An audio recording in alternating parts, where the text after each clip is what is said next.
Well, guys, this is good getting us in here. First time into the podcast suite over at Cool Studios. It's great to have you here. So, anyone doesn't know me, I'm D. I am Jordan from JM Music. And Andrew, also JM Music. Yeah, thanks for having us. No problem. Great to be over there. It's great to get you here. I think it's good that we're able to sit down and get something out there that people know what we're starting to pull together between us. Absolutely. A lot of planning in place over the last few weeks, and I think we're ready to now show everybody what we've been up to. And it's exciting times. Yeah, it is exciting. Everybody involved. Yeah. Absolutely. Dee, if you don't mind, would you give us a wee sort of introduction just with NACN Cool Studios and what you guys are doing up here? Yeah, so we are a youth programme.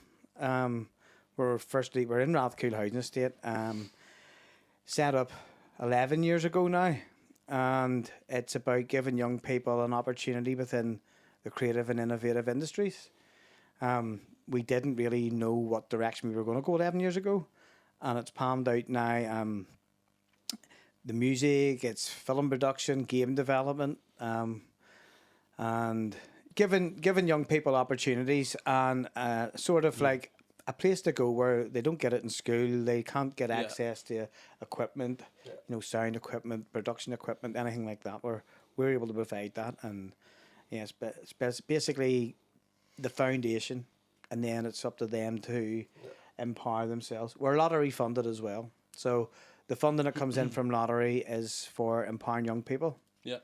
So, and we have seen some young people take that on board and actually run with it. So, yeah, it's unique. It is. It's very unique. Like growing up the area I did from Hollywood, there was limited resources for kids to go out and actually challenge themselves for the creative side. Yeah. You could go kick a football or go up Redburn Woods and play, but in terms of creativity, I think this is something that should be trailblazed in a lot of areas. But these are starting something that will eventually lead to that.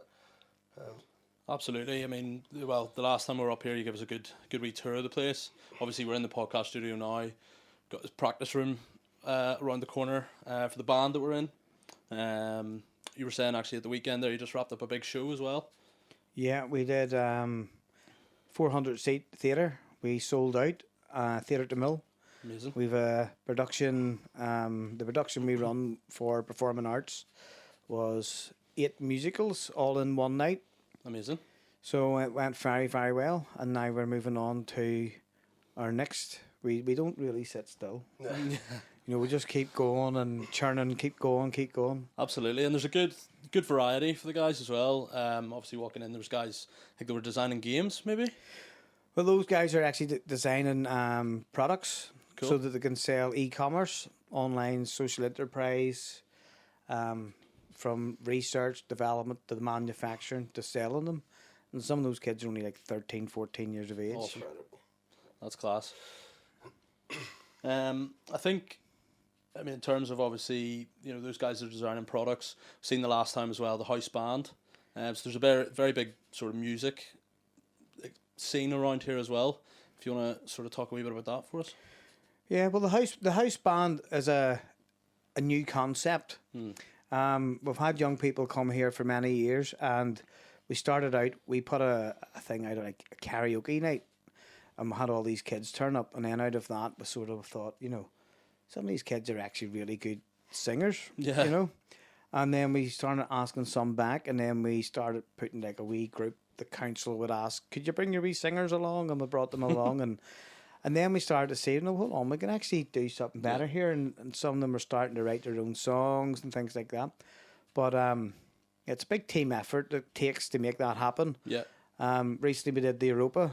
They booked them for the entertainment for the night. It was a big event in the Grand Ballroom. Awesome. That was their first event, and it went really, really well. And I think it's given them a lot of confidence. And now we're looking to just attract more young people in. Yeah. And it's sort of an incubator. Yeah. Where it probably is going to lead on till you guys, and we can talk about that. But Absolutely. Well, I was going to say there, Jordy, actually, me and you know a wee bit about karaoke, but not too much. Sunday nights in Alexander's. We'll leave that to the kids. Say no more. Our artists as well. It's not really our wheelhouse. But, the house band's incredible. We had the pleasure of seeing them 3 times now in practice, and at that age, the hard work, the drive, like the preparation they're putting in for this, you know, it's so professional for that age.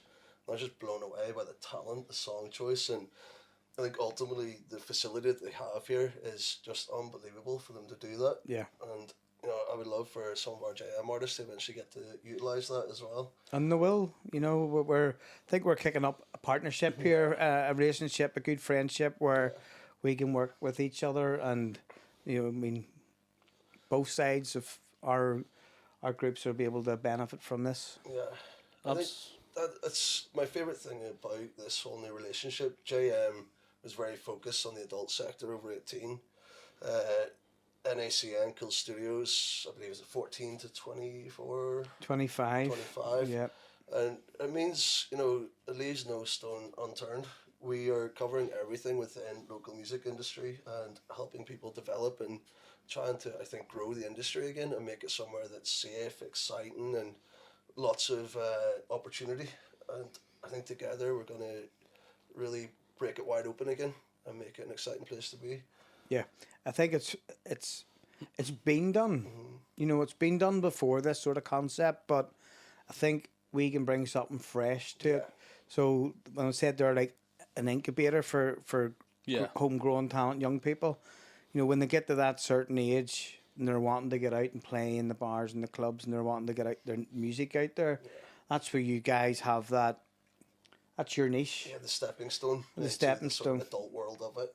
Yeah, but you also said to me that, you know, there was young people contacting you and they're not the age to get into what you're doing. So absolutely, and you don't want to say no to anyone who's trying to step into the music industry, but we want to make sure that we can provide everything that we promise. So having the opportunity now to supply that with being able to come to NACN, I think is brilliant, because it also helps with you reaching out to different pools. You know, we're around Hollywood, North Down. We can start to try and draw people across to see what amazing work you're doing. So it'll lend a hand to each other.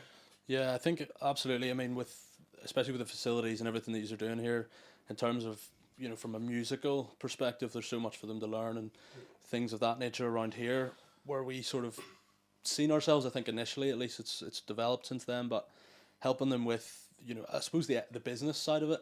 That, you know, what you have is a product and a service that you provide to these establishments, and just sort of helping their confidence a wee bit and getting them out on the circuit. Yeah, I think that's an important thing you said there is about, you know, when they start to get out and start to promote themselves, that's something that we're not really tuned into, where you guys would be. So by the time they get to that age, to get through our academy here, the studios, and then they're moving on to getting out there to the circuit, the business side of things is something then that maybe we could work towards, you know, developing something there.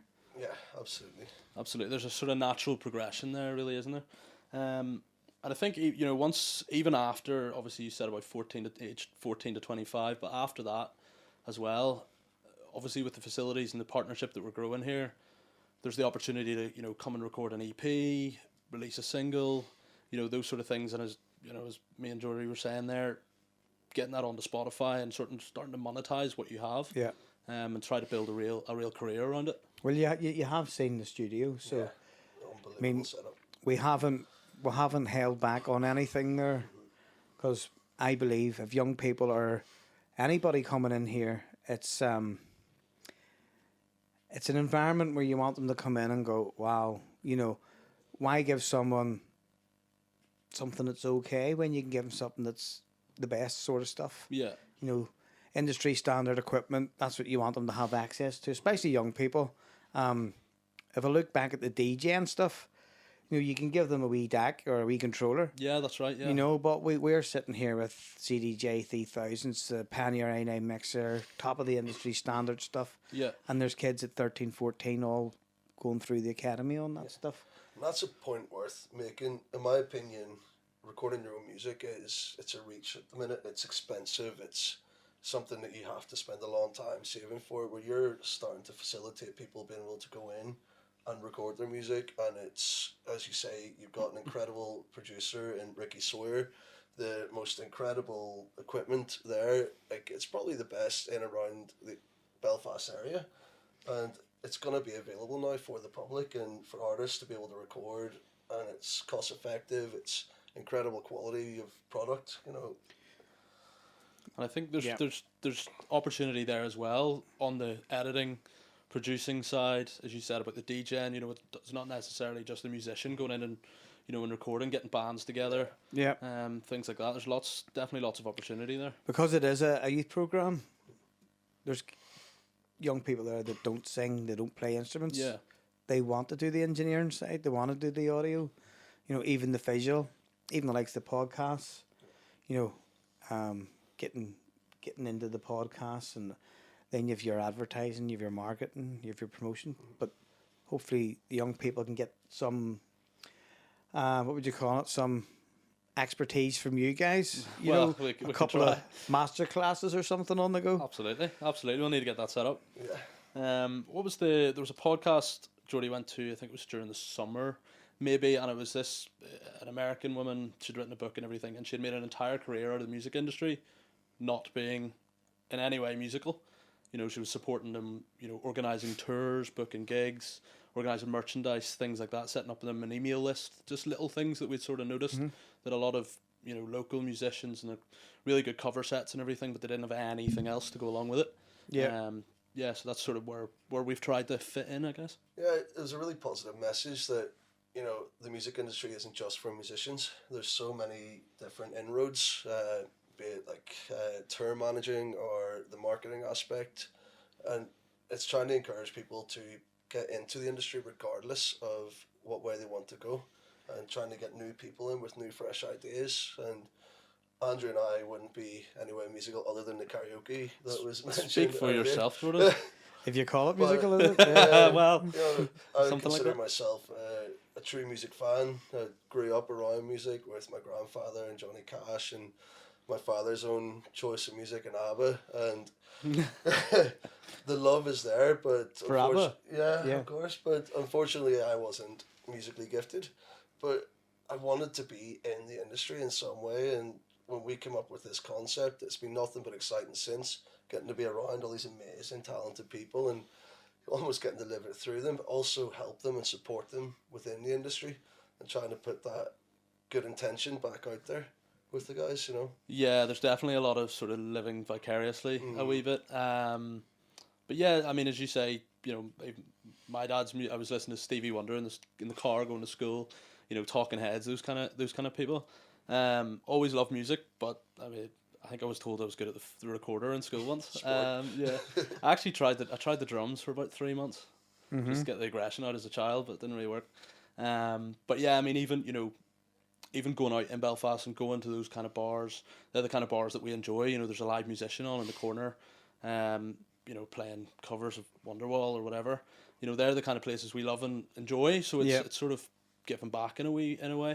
Yeah, it's definitely exciting. I think my love was truly born whenever I started to dip my toe into the singer-songwriter aspect, putting on events, songs and stories nights, and getting to meet really talented people who weren't getting the opportunity to perform their own music. Mm-hmm. You know, they were writing it, recording it, and then that was pretty much the end of the road once that was done. And trying to be a part of that is still something that I'm very much invested in.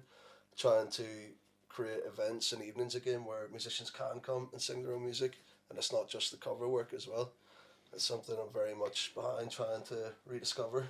But think about how many of the musicians that aren't able to afford studio time. Exactly. You know, Exactly. it's that expensive. And Yeah. I remember talking to a busker in Belfast, and he says, I'll get enough money up here and I'll maybe get into the studio. And he says, like, what happened to him before was once the hour was up and he had made a few mistakes and things like that, he Get out. didn't get out. Yeah, he didn't have enough money to actually pay for the extra hour to finish it. That and was his end product. He had and to it, live with that. he had to go with that, and yeah, to the money that he spent, that was it. Where's the love in that? You know, you Yeah. should be. And I wonder, was there a case of, you know, like once that hour's up and you've got your hour-long record, you know, here's the tape. You know, you have to then go and try and edit it and try and produce it and Get it mastered, and all these different kind of things, which I think is sort of, you know, from our perspective, being able to bring artists here and record. I think pretty much all of our artists have written stuff before we've even asked. They're like, oh, I want to try and play this. And, you know, trying to get them get them those cover gigs that sort of, you know, helps them pay the bills and it's a few extra quid at the weekend.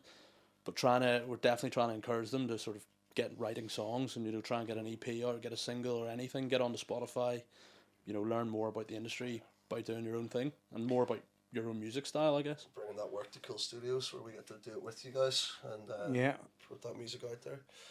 I think, again, the financial aspect is a large reason that this idea was born with Andrew, myself and Lauren. My experience is in hospitality and I was always booking music, just weekend entertainment, and quite often you'd get a promoter come in and he would name his price and then name his own price. I'm going, hold on, this person is the one performing, why are you getting money? And it was so frequent, and you know, someone's doing 10 gigs, they're losing an awful lot of money on that. So we come up with the premise that you pay a subscription with us and you get a long list of things, a website, social media support, the gig booking, photography and so on. And then anything after the fact stays with the musician. And I think you're sort of in that same mindset with the recording studio, that it needs to be accessible, affordable, and still making it about the artist and not just the financial gain from it. Yeah, it's a package, isn't it? You need to have that all in one sort of package to support that's the accessible. artist. Yeah, you know, it's not a reach to be able to do that. Yeah, it's not, you know, you're not trying to write your own music and hopefully get picked up by, you know, some big record label in LA at some point where it's going to steal all your music. You know, it's encouraging them to sort of go about their own career in their own way. Yeah, it's very exciting. one of the things that sort of like at the minute is a bit of a concern is that some of young people are thinking, you know, I'll rock up here and in, you know, a couple of years singing, I'm going to be the next Lady Gaga or whatever it is, and I'm going to rock, you know, don't need any support. Yeah. You know, but then you're looking at equipment, you're looking at PA, you're looking at knowing how to set it up, your promotion and all that stuff. So coming here, what I find is the young people coming here, sometimes they don't realise what is here. And I think working with you guys, it'll show them that there's more to it when your artists are maybe able to come over and do a wee bit of workshop or something to explain. There's a lot more involved than just having a speaker and going out singing, you know. I think we feel the same way. You know, what we do in the background goes unseen to allow what happens out in front of everybody. And it's a lot of effort, a lot of hard work for those rewards. I've lost my train of thought. Yeah, I don't know if this will make the edit, but I was going to say we can go on it probably brings us on a wee bit to artists not knowing, or sort of the work that we do going unnoticed a wee bit, and sort of see it where certain artists, you know, think they can maybe go and do it themselves in a way, which has been done. People have done that, but I think needing to realise that, you know, the social media support, getting your music out there, getting heard, and having that sort of backing and help that we're trying to provide, and then obviously as selflessly as possible, can really help their career. That's a good concept. You have, so you pay a subscription, and then you get that whole package. Like, why would you not do that? Because, like, I mean, websites, updates, your advertising, your market, and all that stuff takes time, and to make it look professional, you know, it's a no-brainer, really. Yeah.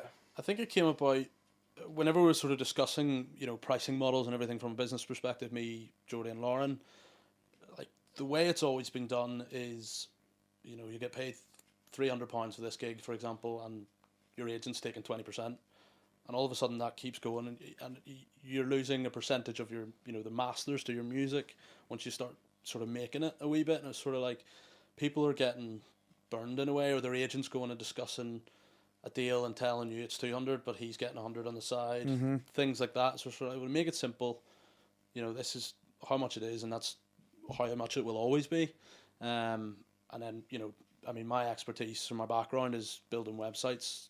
You know, I can do that in a cost effective way. We're all sort of putting our hand in, but Lauren very much so is front and center of the, you know, doing the social media and helping around the marketing. You know, so everybody has their sort of specialty, which we've learnt in such a way to be able to keep the cost down, essentially, so we can offer it at those in that way. Well, I have to say, whenever I was like, you guys popped up on social media in my sort of view, and then I was looking at your website and looking at your social media and all that stuff. I thought that's quite. No, actually, it was. I remember you said really on the phone, good. and I was like, should I just take all the credit here? 'Cause I can't. Lauren all over the social media. Andrew's website is incredible. His work speaks for itself. I'm just the idea guy. I just I say it and then it all seems to come together, which is great. But I think the point I was getting to earlier is we're not a label. We're not, in Yet. charge of you. We are your support mechanism. We are trying to help you go out there, but we're not essentially responsible for the outcome. We're trying to get the musicians to grow within themselves and to become more confident and even try and find their own gigs as well. And I think it does get lost in people. They think JM Music is a music label, so you represent them, they're exclusively yours. We just want to help. That's all we want to do, help and market. And Yeah. we're there on your behalf if you have difficult conversations to have with venues or potentially going on to a label, stuff like that. We can offer advice, but we are just a support network, and that's our big message is we'll always be there for our musicians, providing that it's reciprocal. And if you want to take us on tour, you can. We'll happily Well, go on tour. we had actually spoke about looking at that sort of thing going down the line of having a label. Yeah. So it's something that Ricky, had spoke about. We don't know what that looks like. We don't know what's involved, but I love the concept, but it's like anything. I wouldn't want to do it until I was absolutely sure I could do it and give it 100%.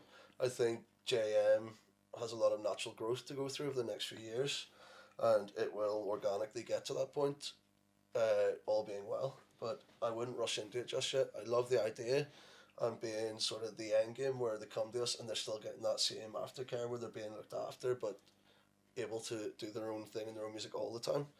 But for us, it's walk before we run, I think, very much so. yeah. Until the time comes, Geordie's like Benny Blanco is just credited on every single big hit that's going out. So how many guys would you have then that you look after? So it's hard to put a number on. We have our signed artists, which is just reached 10. So I say signed as in they're exclusively with us. They get the full package. We have a lot of partnerships with great musicians as well who don't necessarily need the package. Like Mike and Jake are incredibly experienced guys who I'll send to venues that I know need that sort of extra care. Like, for example, the Dirty Duck and Sunday, people are still dining. These guys can go in and work with the atmosphere and build it up throughout the night. So they're great to have on our roster and support us. And other musicians who are absolutely busy in their own right, but they're keen to work with JM in some capacity. So they'll maybe only do 1 or 2 gigs a month. So it's hard to put an exact number on it. But our relationships, there's so many out there now just from what we've been doing. And it's all been very positive feedback from it as well. Yeah, great point. So obviously, it's been going down a lot of different avenues. I was saying, obviously talking a lot about the artists, the venues reaching out, and events is a big thing that's coming. We're planning one at the moment, a big showcase. Try and get as many of our artists on there as well, but also reaching out to Cool Studios artists, other artists that are out there that aren't necessarily anything to do with JM. It's not a JM event per se. We're sort of facilitating the music. Would you say, Jordan? Yeah. So JM, our sort of over title is connected. So connecting is our thing. We're looking to build an event that will be a yearly showcase of talent, and there's a School of Music in Bangor that are going to get involved, obviously with NACN / Cool Studios. Combine all our talent and just have something that is only about the musicians. It's just a chance for them to do their own original music, or even if it's going to be an element of theatre, whatever it may look like. But just going to a venue that will be solely about them.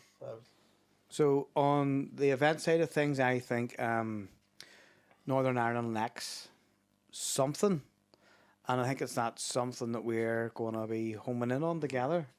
That once we're able to release what that something is, people will all go, "Oh, that something idea is quite cool." Yeah. So though we can't give too much away at this stage, I don't think. But when we do it, I think it's going to be very good. Yeah. I think it's going to draw a lot of attention. I think it's something that's lacking in Northern Ireland, and I think it'll be good for all round for all of us. Yeah, I think we're all sort of very excited about the idea generally. All wanting to pitch in and have a role, I guess, and get excited about it. But yeah, I definitely agree. It'll be a big thing for Belfast. It'll be Northern Ireland generally. Be exciting. So say no more. Yeah, leave it at Yeah, that. say no more. Perfect. So listen, I think we should wrap it up here, because we want to keep a lot of stuff for the next podcast. Because this is our first one, we don't want to talk too much about what we're planning to do. But say Ricky was meant to be here tonight, and he sends his apologies. Ricky's the producer here at Cool Studios, my counterpart. So he is, and what he, the wealth that he brings to this program's unreal. Yeah, absolutely. And he'll have a lot more to say in the next podcast. I mean, he's got a lot of experience. Yeah. But no, I'm quite happy if we can maybe wrap it up for tonight. But before we do, I want to ask you a question. Oh, he was waiting for this. He knew this was coming. Right. Set up. Yeah, set up. So, as we are a creative group and it's about empowering young people, would you class yourself as young? Decline to answer, Your Honour. No comment from No Jordan. comment. I would until about October this year, Plead the probably. fifth. All right. Well, here's one for you. If you were a superhero, right, what superhero would you be and why? Star-Lord from... I forgot the name of the movie. I don't know why you're looking at me. As if I'm going to have to Guardians answer. of the Galaxy. So I can basically shoot lasers. Oh, right. You're a laser guy, are you? Apparently so. Class. I was thinking, actually, I think read something about this. Somebody asked a question on Facebook or something. They were chatting with their kid and they were talking about all the superheroes that can fly, and the only one that anyone could actually come up with was Superman.